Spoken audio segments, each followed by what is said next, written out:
విశాఖపట్నంలో డివిజన్ ఏర్పాటు చేసినారు. విశాఖపట్నంలో డివిజన్ అయినప్పుడు మా కాజీపేట ఎందుకు డివిజన్ చేయరు అని మేము అడుగుతా ఉన్నాం.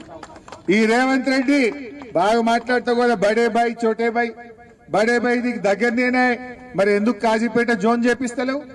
మా కాజీపేట ఎందుకు జోన్ చేయిస్తలేవు? ఎందుకు నువ్వు మాట్లాడవు? ఎందుకు ప్రధానమంత్రి అంటే భయపడుతున్నావు అని మేము అడుగుతా ఉన్నాం.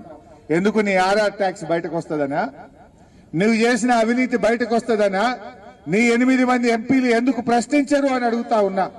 ఢిల్లీకి పోయినప్పుడల్లా కలుస్తున్నావు అశ్విని వైష్ణవ్ను, మరి మాకు రైల్వే జోన్ కావాలి మా కాజీపేట్ కని ఎందుకు అడగడు రేవంత్ రెడ్డి అని అడుగుతా ఉన్నా. ఎందుకు స్థానికులకు ఉద్యోగాలు ఇవ్వాలని రేవంత్ రెడ్డి అడగడు అని చెప్పి నేను ఈరోజు ప్రశ్నిస్తా ఉన్నా.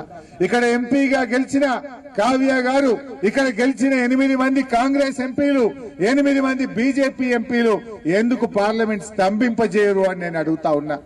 బీఆర్ఎస్ ఆధ్వర్యంలో రాబోయే పార్లమెంట్ సమావేశాల్లో, రాజ్యసభలో ఈ అంశాన్ని బీఆర్ఎస్ గట్టిగా మీ పక్షాన పోరాడుతుంది.